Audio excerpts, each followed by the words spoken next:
what is my opinion about Attorney General Lynch's equating of of transsexuals to rights to black slaves and civil rights. Yes. I think it's an insult to black folk. See, all throughout the history of this nation, everybody wants to be able to get any benefits that should have been going to black folk without having paid the bill for that. And this has been going, that's why black folk condition never changed, remains unchanged. And that's after 450 years, black folk conditions have not changed at all. They're just as bad off, still on the bottom in ranking acceptability and ownership and control of resources as they were 450 years ago. Because we have public policies that continue to work against black folk. And you got a large contingency of people that are pushing it, promote it, to make sure that black folk never get any benefits and black folk never become self-sufficient and competitive in society.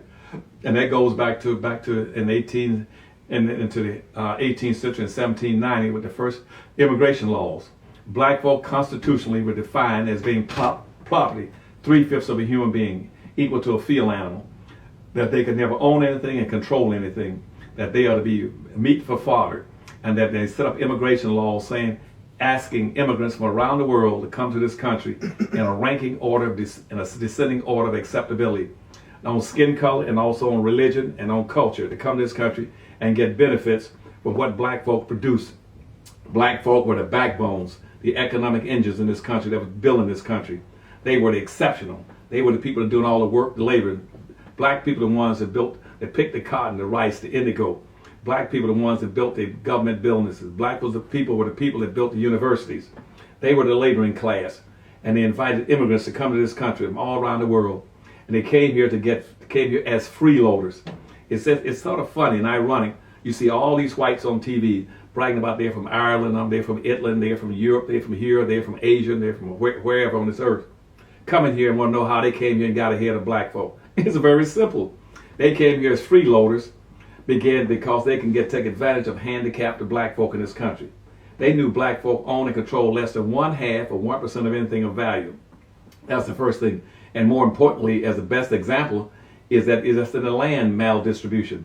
This nation maldistributed over 1 billion acres of land into the hands of immigrants coming to this country from Europe and the Middle East and every place else. And all that land and benefits went into their hands, unearned benefits. They didn't come here and buy that land. They came in and got it free. It started with George Washington example. George Washington got 100,000 acres of free land. Thomas Jefferson got over 100,000 acres of free land. Patrick Henry, who screamed about give me liberty, give me death, he got 65,000 acres of free land. Every white person coming to the country could get 650 acres of free land and get about another 150 acres of free land for every slave he owned. People that came here started businesses like railroads. We had about 12 to 20 railroad companies started up. The government gave them 6 miles of free land on each side of the railroads across the United States, which came out to be something like about 23 million acres of free land. And later on that land went up in value. Then these railroad lines became multi-rich corporations that began to own mines and gold and silver and farms. All the whites that came here got all kind of free lands. You read on every day on TV about all these ranchers got 20 and 30,000 acre ranches out in the West, or farmers out West got all these large farms. You don't see any blacks out there with large farms and large ranches because they got their parents and ancestors got it free. It's been passed on from one generation to the next. At birth, the average white child gets 87% of what he needs to compete at birth. The day he's born is what he needs is in his community, in his church, in his institution, in his family, in his community, and in his universe. And he can get it and make contact with it anytime he wants to benefit. Black folk are carrying the same problem, but in reverse. Black folk didn't inherit any land, couldn't get any land. They couldn't even get 40 acres of free land. And consequently, they don't own anything. And all that land that whites picked up, with all the gold, silver, chrome, oil, magnesium, bauxite, everything that's on that land, has doubled and tripled in value every 20 years. That's why whites now own and control almost 100% of all this nation's wealth and power. We live in a nation of about $120 trillion of value, net worth. Black folk just barely own 1 trillion out of 120 trillion. How in the world can black folk compete for what religious groups that came here with ethnic groups that came here, all other kind of immigrant groups and classes that came here, or once they get here, once they become subcategories like gender classes and poverty classes, all competing against black folk. And what this country has done, which is criminal, they have federalized all these people into the country to come in the country above black folk and to compete with black folk for resources. And they get away with it because of our public policy. It is disgraceful. It's a shame. And now you got an attorney general sitting in the Obama administration talking about, well, gender and transsexual, we got to look out for them and put them into a protected class. Why don't you put black folk into a protected class? They supposed to have been in a protected class in 1865 under the Freedmen's Bureau. They were in there for about 2 years. At that time, it was based on the stipulations that came out of the 13th Amendment, which says basically that every level of government was mandated to exercise all means and measures to lift the burdens and legacies of slavery off the shoulders of black folk. It didn't say anything about lifting it off of gays and transgenders and everybody else and people with ingrown toenails. It said off of black folk. And that came out of the 1857 Supreme Court decision, which says that black people in America, that a black man has no rights that a white man is bound to respect.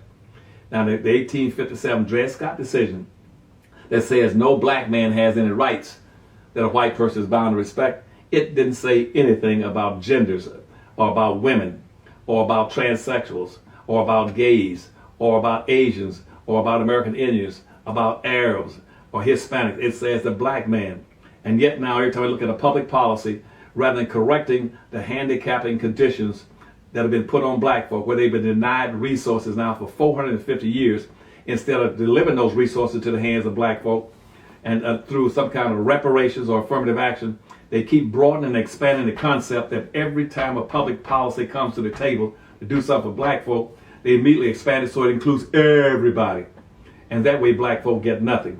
And black folk better wake up and smell the coffee and say, no, we want specific things. We're tired of affirmative action because women now get about 69% of all the resources, and the Hispanics get about 21%. Blacks get practically nothing out of affirmative action. We're going to withdraw from affirmative action. Get out. Black folk need to get out of affirmative action and now to start demanding reparations. Saying we're going back to the beginning. We want to be able to get resources just like everybody else. We still got about a little less than a billion acres of land in this country. Give black folk the land. Give them the resources, the timber, the gold, the oil, and go back and demand that all these immigrants coming to the country start paying taxes or paying some kind of fixed cost for coming here and enjoying the fruits of black folks' labor.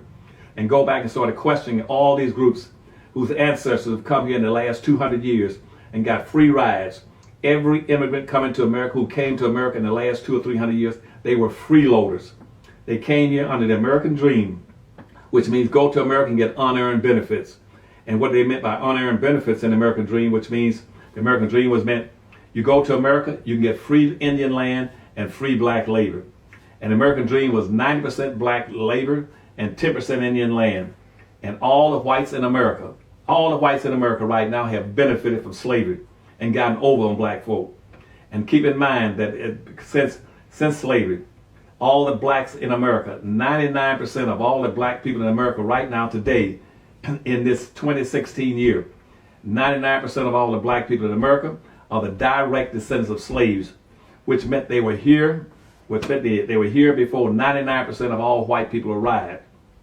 And they are the most patriotic, the hardest working people that built the country.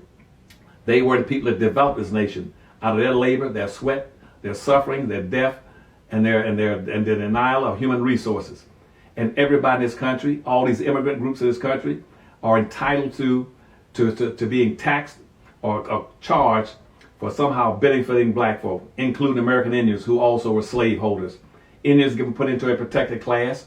White women have been in a protected class since the 1860s. Indians went into a protected class in the 1800s. Black folk need to be put in a protected class. No protected class be set up for genders or for transsexuals, and the worst thing you do is try to pretend that somehow they're equal to black folk. Pretending that all these immigrants groups, these class groups, these fabricated groups like women, gays, midgets, humpbacks, physically disabled people are equal to black folk, that adds insult to injury to black folk. Because telling one of the biggest lies that was told, pretending that somehow all people in America have contributed equally to the development of this country. Nothing can be further from the truth. Black folk with a backbone, the engines that drove the development of this nation, they're entitled to be recognized, appreciated, and compensated for what they've done for over 450 years. And I tell black folk all over the country, withdraw from affirmative action, move to reparation, and start demanding that you be compensated and that you get some of these free benefits, these unearned benefits that all these immigrants and whites from all these European countries and Asian Arab countries have been getting, and American Indians have been getting for 450 years.